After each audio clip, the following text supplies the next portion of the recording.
maganda yung ating time sa Cagayan de Oro. Punta na tayo sa Davao via Bukidnon. Napakaganda dito sa Bukidnon. Yung lifestyle dito more on farming, kaya yung mga tao dito talagang hardworking, katawan ng puhunan dito, lakas. Hanap tayo ng lugar para tayo magkape. Hindi pa ako nagumagahan eh. Medyo mahabang highway to, kaya makakahanap tayo ng lugar. So far, walang problema, and hopefully makarating tayo ng Basilan. Last year, hindi ako nakarating, walang chance. Pero ngayon, hopefully magkaroon tayo ng chance. Medyo foggy na. Malapit na tayo sa Malaybalay. Pero gusto ko munang magkape. 7:30 na. Oh, diba? Welcome to Malaybalay City.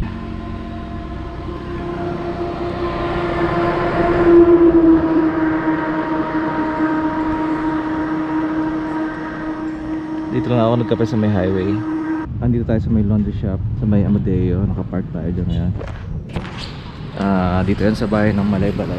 Yan, Bibis Laundry Hub. Mga tricycle dito sa ano, parang jeep. Grabe, no? Shaman.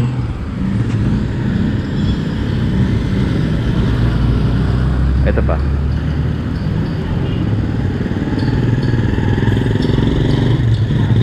Oh, di ba? Ang haba. Punuan. So, shoutout Malaybalay City. Tapos na yung labahin natin. Malaybalay City. Yan ang Capitol. Tapos ito open field to. Open sa lahat. So walang bakod. Pero pag may program, lalagyan na ng bakod. Sinasaraduhan para may security. So nag-upgrade tayo ng 4x4. And dito lang yan sa Malaybalay, sa mismong bayan. Shoutout sa kamaneho natin. Solid supporter natin yan from Malaybalay, Bukidnon. Nasa Davao, Bukidnon na tayo, bandang Quezon. Teka, overtake tayo kasi mabagal itong tatlong truck eh. Nilampasan na natin yung tatlong truck na medyo mabagal, punong-puno siguro sila.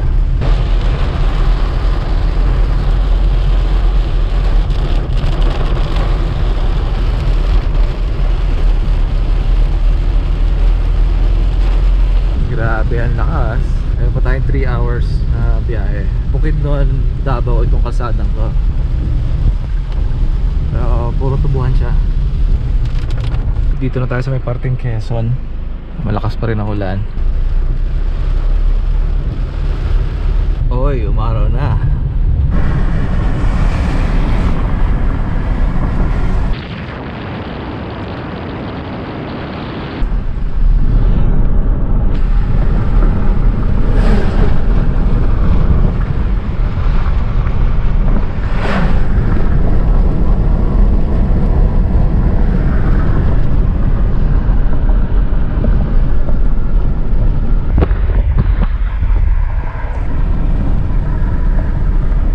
Zigzag road ng Kitao, tama ba? Yan, yun ang view, zigzag yan, baba. Ayun, naka-kotse. Akit pa lang siya dito. So yan, mga patawidan ng Davao, galing ng Bukidnon. So let's go. Ganda, diba? Kita mo yung lawak. Dito lang yan sa may Davao Bukidnon highway.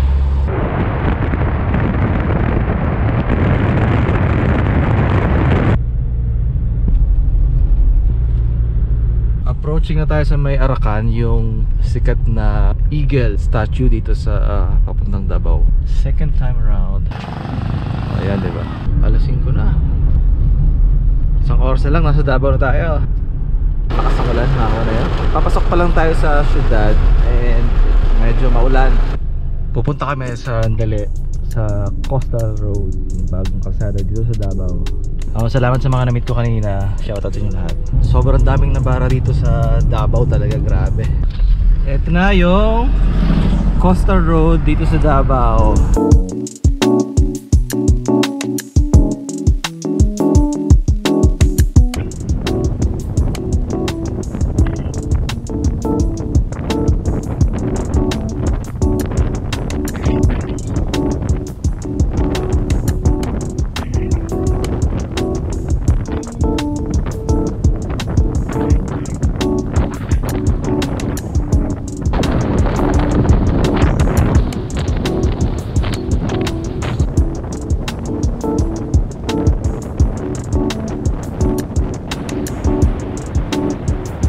Ang haba pala nitong coastal road dito sa may Davao. Parang naging shortcut na to eh. Hindi matraffic minsan sa sentro ng Davao. May view ka pa, saka meron kang simoy ng dagat. Dumaan ako kagabi dito pero nga maulan, kaya hindi ko siya nakita. Malawak yung ditong side na to. May bike lane, saka may walking lane, running lane, parang gano'n. Isa yun sa mga improvement dito sa Davao. Good morning, Kamaneo. Dito tayo ngayon nagtambay palipas ng gabi. Safe dito sa Davao. Wala akong naging problema. Pero umuulan. And then today, Digos Gensan. Malamig yung gabi ko. So shout out Davao City. Thank you. Salamat sa experience.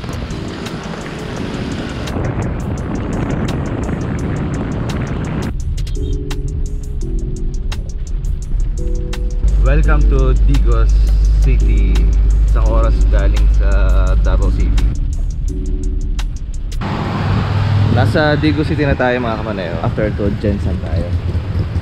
So maulan ngayon, pero so far magandang biyahe, straight lang, walang traffic. Dito naman sa Digos sa Davao, puro dilaw ang mga tricycle. Diba? Ako ba? Puro dilaw ba lahat? Iba't ibang lugar, iba't ibang kulay ng tricycle, ibang mix, iba din yung design. Pero dito puro dilaw eh.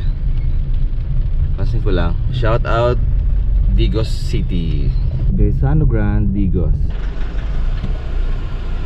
Good morning, welcome to McDonald's Drive-Thru. Picardo here.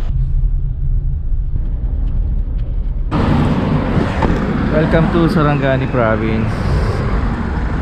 Ito naman South Cotabato 2. Itong way na to. Pero dun yung Gensan City. Nakarating tayo dito mga Kamaneo. Solid. Madaming checkpoint dito, pero so far okay naman. Nakarating na yung ating Navara, and solid na solid pa rin.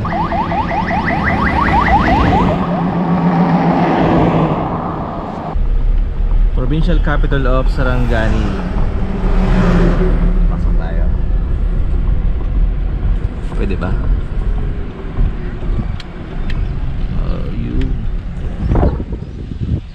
Ang laki ng provincial capital, lawak. I love Sarangani.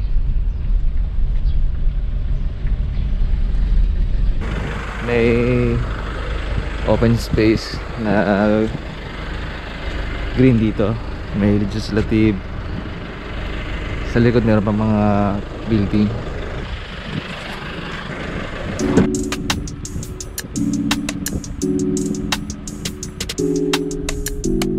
Good morning, dito tayo sa Gensan and going to Coronadal City tayo. Dadaan tayo ng Pulmulok, yung isang straight na daan na mahaba, 6 lane, marami nagkakarera dyan.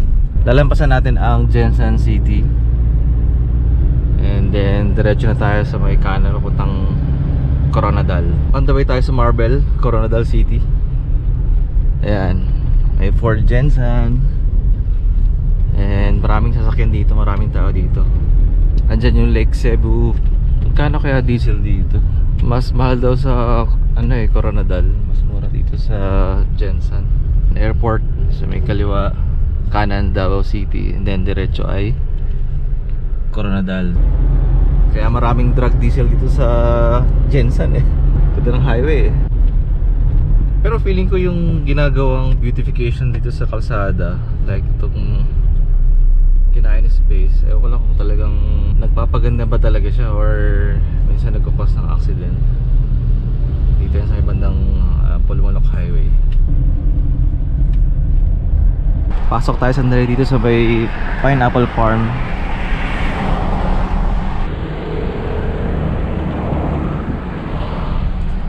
May bantay ba? Ito yon sa 2P Coronadal Marble. Park tayo sandali dito para mag picture tayo. Kaya lang wala naman bunga kasi nagkataon siguro hindi pa siya bunga, wala pa. Nakarating na naman tayo dito, parang kahapon lang. Last year dito ako nagpunta, so hanggang dun yan mga Kamaneo. Alam ko last year dun ako nag-park yata, yung park na yun. And then ngayon dito ako nag-park, picture lang. Alam nyo maganda dito yung bunga yung product ng Mindanao pagdating sa pineapple, kasi nakatikim ako kagabi. Iba yung lasa niya, may tamis talaga. Hindi katulad sa yung familiar na lasa na nabibili sa Tagaytay, ganun. Iba yung dito. Saka napi-perfect nila yung yung hugis mismo ng prutas. Patas ang standard, kaya pang export. Pinagmamalaki dito sa Gensan, Mindanao. Nakarating na nabara natin, and didiretso tayo ng Coronadal City sa Marbel, and then ikot na lang tayo sa Cotabato, Zamboanga, Basilan, and saka lang tayo aangat papunta uli ng Dapitan, yan, Visayas. Congrats kay Nabara kasi nakadalawang Philippine Loop na yan. Ito na yung pinakadulo, pinakamalayo na part ng Pilipinas. Yan yung highway. Ito galing ng Gensan, papunta siya ng Marbel, Coronadal na yan. Tapos yan, Cotabato area. Dyan yung 6 lane na highway. So let's go, tara na. Happy tayo, nakarating tayo dito ulit. Pag nag-Philippine Loop kayo, daan kayo dito sa part na to. Nasa highway lang siya, oh. Welcome to Tupi, TUPI. So ayaw ko, barangay Tupi ba or part siya ng Pulamonok. MG3, try nga natin to. Per kilo rin siya, sir. Ha? Per kilo? Sige, per kilo lang. Basta halagang 100. Tapos gayatin mo na ate, okay lang? Oo, slice. 90 siya, sir. 91 siya, 90 lang. Sige, sige. MG3, ito yung ano na sikat, super sweet.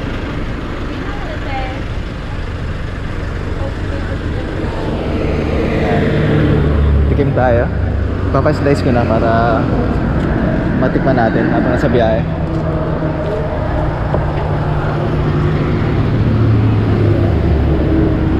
Ito yung itsura ng yung product nila, kaya perfect yung pagka nakuha nila yung perfect standard pang export. Tupi po ito, Tupi. Tupi. Municipality of Tupi, South Cotabato pa. Ayan, nasita tayo kasi may speed limit dito sa may papasok ng Tupi. South Cotabato. O ayan, napagsabihan tayo, tinanggap ko naman. So shoutout sa ating mga traffic enforcer. Shoutout po. Salamat po sa bigay ng Consideration. hindi ko kasi nakita yung 50, pero pinibigyan tayo na sir kasi nga. Opo. Galing kasi ako doon sa bumili ng pineapple. Ito yung bahay ko. Dito na kayo natulog sir? Oo, dito natulog. Bale, katapusan pa ng October yung uwi ko. Oo, ganun sir. Sige po sir. Thank you, salamat. Napakabuti niyo po. Salamat. Mga 30 minutes nasa Coronadal na tayo sa may Marbel.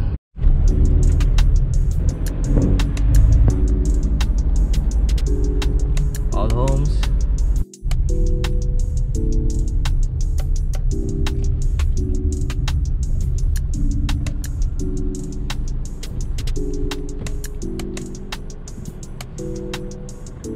Good morning, dito tayo sa may Coronadal City at going to Cotabato area na tayo. And shoutout sa mga taga South Cotabato. So going north na tayo. Isa sa mga highway dito sa Coronadal City. Mga tricycle, maaga pa. Didiretso tayo ng Isulan, Sultan Kudarat. Ito yung umaga dito sa may Coronadal City. Monday morning. And biyahe tayo ulit. Makarating tayo ng Basilan. Either tayo lang tumawid, tapos may dala tayong mga tools para sa pang-upgrade natin.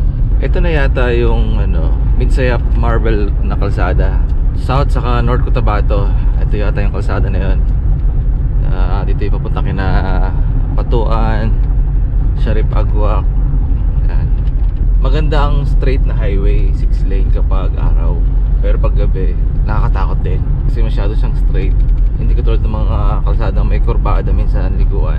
Pag gabi kasi, yung pag straight yung kalsada, puro ilaw lang ng mga sakyan pa sa lubong na nakikita mo. Minsan, unlike kapag hindi straight yung kalsada, may sense ka na may paparating na sasakyan. So, pero pag puro ilaw lang, mahirap. Yun ang experience ko dito sa Mindanao. Pag gabi, pwede ka talaga makadisgrasya kapag especially straight yung kalsada, nakikita mo yung ilaw, pero yung mga motor na walang may ilaw pero mahina, hindi mo agad kita yun unless medyo malapit na sila. Pag mas malapit na, tapos high speed, hindi mo sila naliligtas. Madalas nababangga mo talaga sila. Yun ang napansin ko dito sa Mindanao. So para sa akin, may negative side sa gabi, yung mahabang kalsadang straight pag hindi ka sanay. Kaya makakabangga ka ng mga sasakyan kung konti ang ilaw, or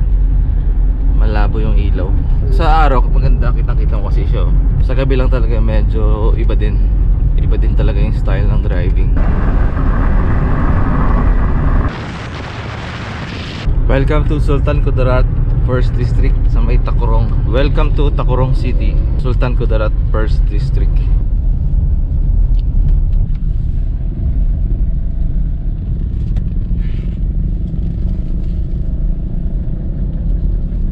Sultan Kudarat State University. Kapasok na tayo dito sa may Isolan, Sultan Kudarat, and yung ating destination is yung provincial capital na familiar. Pero dito sa Mindanao, palagi ako may nakikitang ganito. Hindi ko alam kung ano ba talaga to. Ayun na, nakikita ko na yung provincial capital ng Isolan. Dito ako nang galing last year. Pangalawang beses ko na to, mga kamanayo. Oh, ayan. Yan ang provincial hospital. May gymnasium doon. Doon naman yung provincial capital. Oh, di ba? Shoutout mga taga Sultan Kudarat, especially dito sa may Isolan. Okay, U-turn tayo, U-turn. Shoutout from Isolan, Sultan Kudarat, at second time ko na dito. Yan ang provincial capital. May stadium sila dito, and then meron sila dong hospital. Ito ang konting silip sa Sultan Kudarat, Isolan. And then going to lang na tayo, papuntang Cotabato.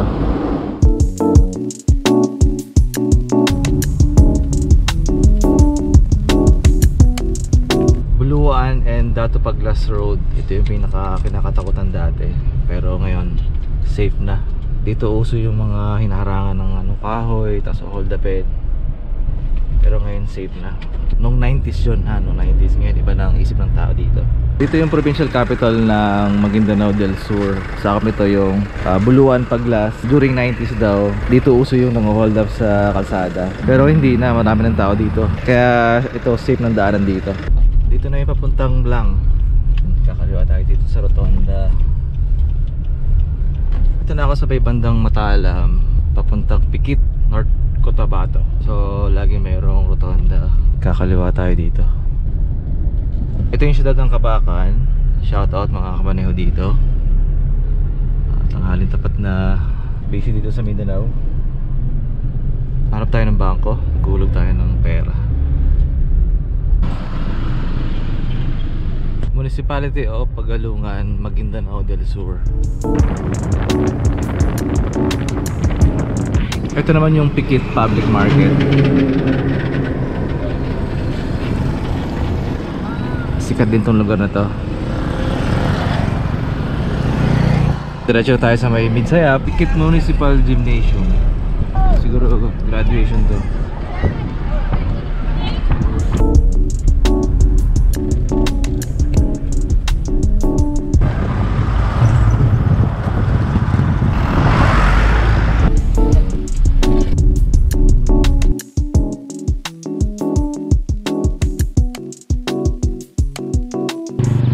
Good morning, Cotabato City. Tapat tayo ng school. Yan, dito ako nag-overnight kasi kagabi sa may Jollibee parking, pag on ko na sasakyan, deads na yung battery. Tapos naghanap ako ng open store, tindahan ng mga bagong battery, wala. Kaya ang ginawa ko, diskarte. Nakita ko tong Goodyear na may tinda ng battery para yun nga, madumi at malinis na Nissan Navara Orange. May space dito sa taas. Anong lugar na to? Awang ito sa Awang Dos. Papunta na ng UP. May magandang view dito. Tapos kumain kami dyan sa restaurant. Kita yung buong Cotabato hanggang dun. And yung kamaneho natin. Yung UP, anong part siya? Maguindanao pa rin sir, pero ibang municipality na. Oh, Maguindanao pa rin siya, pero ibang municipality. So dito lang yan sa Cotabato. Second time natin dito sa may Paseo del Mar. Nangyari pala,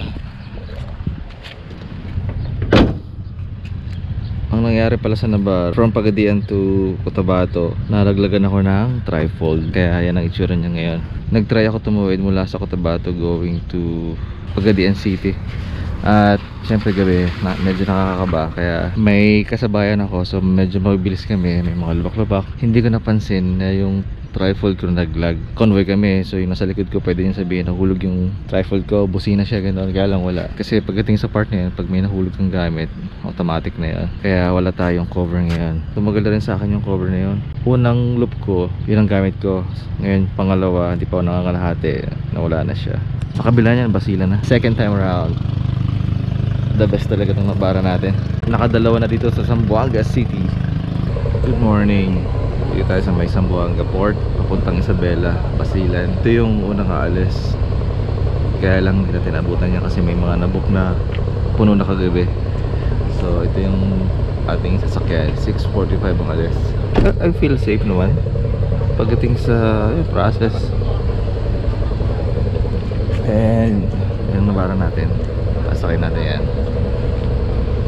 Yung Philippine Loop, second time na natin. Pero yung pagpunta sa Basilan ay first time. Kaya iba yung feeling ko ngayon. Ito mga kasakay na ito sa kabila kasi napuno na eh. Dito kasi kapag maaga kang dumating dami na pinapasakay na agad ng maaga. Sakay na tayo sa barko going to Basilan.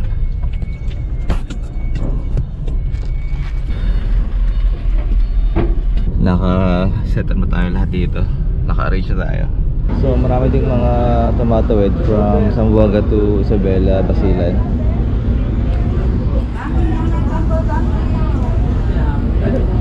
Ito yung mga barko dito available, Alison, Montenegro.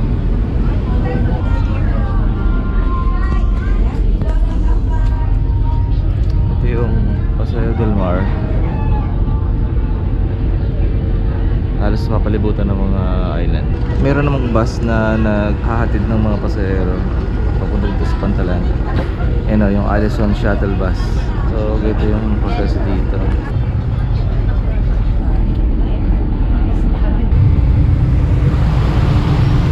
Yan na yung Zamboanga Port going to Isabela, Basilan. Ang maganda lang talaga ngayon, hindi siya maulan. So kalmado yung dagat. Usually kasi konting ulan lang, medyo maalon na, kaya minsan madalas cancel lang mga biyahe. Dahil mga barko dito maliliit lang din, hindi ganun kalalaki. So exciting part. First time natin makikita yung Basilan. Meron tayong mga kasalubong sa atin doon na Kapaneo. Alright.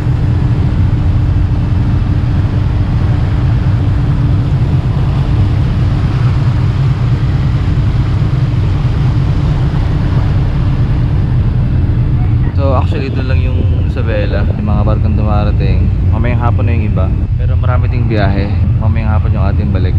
And pagdating natin doon, mag-book tayo agad para hindi tayo maiwan sakali para sa hapon na biyahe pagbalik sa Zamboanga. O diba, ganda ng view.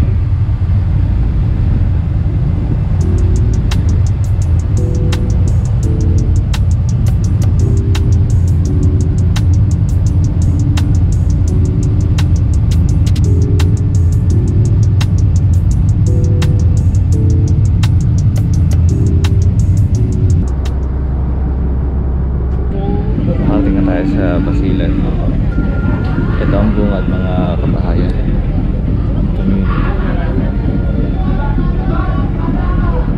May pier din doon.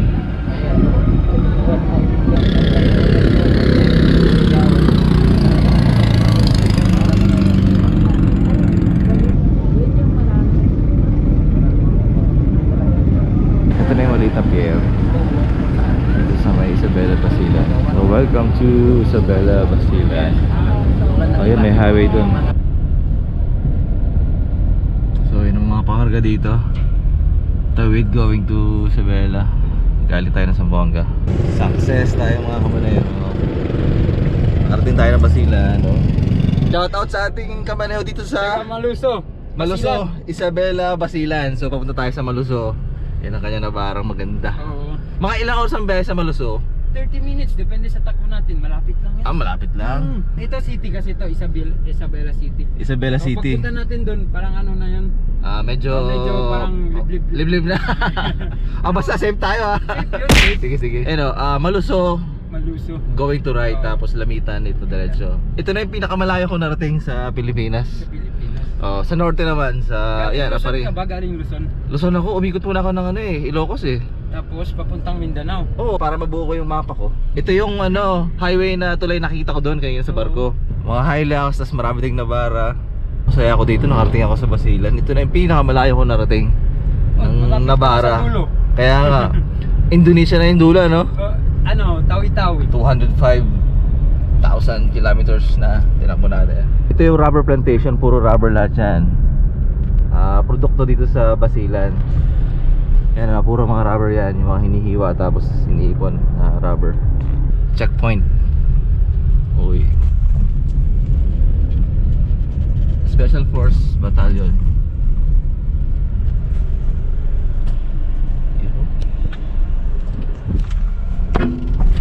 Ito ang Basilan.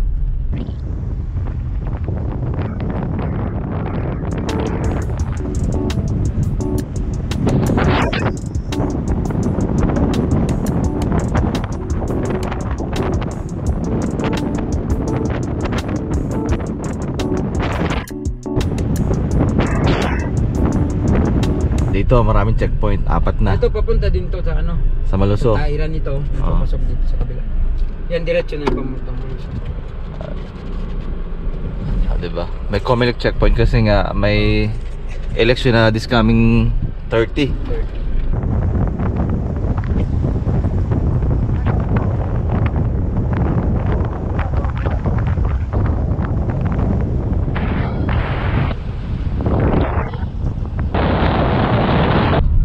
May nabara sa proper X dito. May typical na bahay, may silong. Ito na. Marami na rin vlogger nagpunta dito. Pinakita yung Basilan. Ito na yung Maluso. Maluso. Mga tao nagsisikap sa kanilang buhay. School.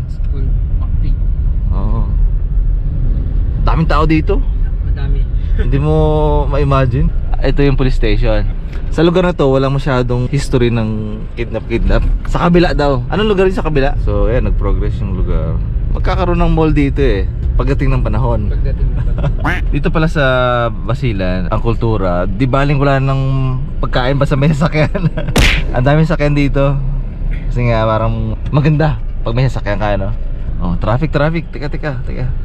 Wala lang stoplight pero traffic. So yan, shoutout mga taga kapatid natin sa Basilan. Usog, Maranao, Tausog, Maranao, dito na. Yakan, Sama, Siamal. Ganyan. Sama-sama na dito. Oo. Okay. So iba't ibang language dito. So pag pupunta ng Zamboanga, ang ginagamit nilang salita ay Chabacano na naman, parang gano'n. Ang hirap daw ng lingwahe ng taga Basilan. Iyakan? Oo. Iyakan talaga.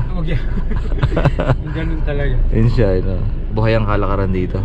Alhamdulillah, welcome to Maluso. Alhamdulillah, welcome to Maluso, Basilan. Friday ngayon, Friday morning, meron talaga madaming tao kasi nga Tiangge time. Ganda ng saging sa prutas. Tumigil na siya? Oo, parking dito. Okay. Pwede na kayong partita, no? Pwede lang. Okay, dito kami kakain. Kakain kami! Busy po mga taga Basilan. Daming ganap. Kakain kami. Ito yung pinili kong ulam. Yan yung pinakamataas na building namin. Dumaan tayo sa may fish port. Malaking part ng Basilan ay nag-export o nagpo-produce ng isda. Ito na yung pinaka parang boulevard. Oo. Yung sasakyan ni Kamaneho natin, AMP, tapos Black Mamba. Ito yung kanilang pinaka boulevard. And fish port dito. Yan mga community yan. Gaonan Island. Island, barangay. Yung island na yun. Gaonan na maliit yan. So may nakatira din doon. May community rin doon. Tapos doon sa kabila, parang White Beach yata yun, no? Oo, yan ang ano, Takila Island. Takila Island, yun, yung puti na yun, no? Kaya, kami na yung Jobin, saka Dogs. Basilan boys! Ang lino ng tubig, malinis. Ito, kulay blue, malalim na to talaga. Ang Nabara kasi habang tumatagal, mas gumaganda siya. Pakilala ko ang Maritime Police dito sa Basilan. Diba? May fire station dito sa taas. Simple lang boy dito sa Basilan, mga Kamaneho. Maraming isda. Mananawa kasi isda, no? Saka daming bata, estudyante. Oo, kasi dito yung national high sa amin sa taas. Yung magiging new generation, mga nakapag-aral, para mahil mo yung isang lugar. SAI Coffee Shop. SA Coffee Shop.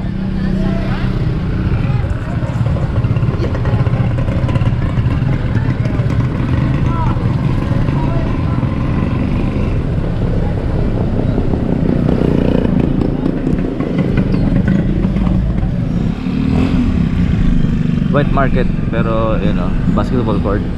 Ito na yung town hall ng Maluso. Karating tayo dito sa Basilan mga kamaneo. Meron kayong tourism center. Oo, yun na yun. Kalasahans. Anong? Yan ang mayor namin. Ah, Kalasahans. Mahal kita.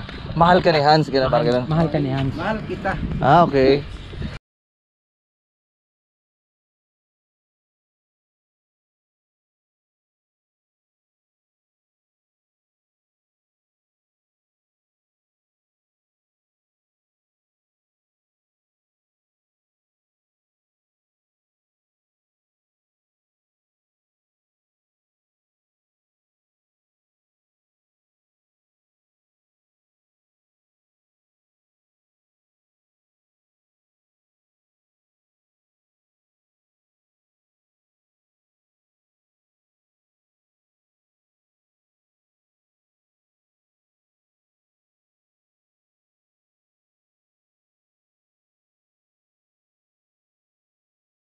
Si Hans yung ano, yung mayor.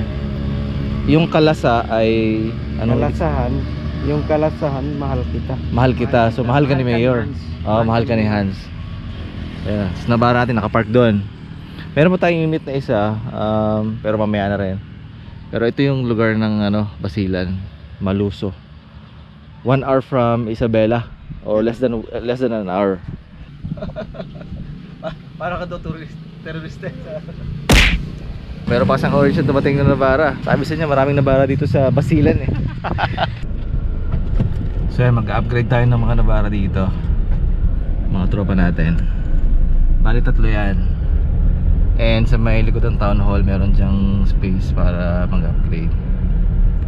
Diba? Nakaabot tayo dito sa Basilan para mag-upgrade ng steering. Uy, may content trail. I-upgrade natin tong black, and then yung isang orange na nabara, saka yung silver. Diba, mga tropa natin dito sa Basilan. O, naka-set up din dito. Ayos talaga yung nabara mo. Ayan o, Sumax tires. Pipila kami doon sa may pinaka town hall para mag-picture. Ayan, galing sa pag-rotation Toyota Hilux. Alright.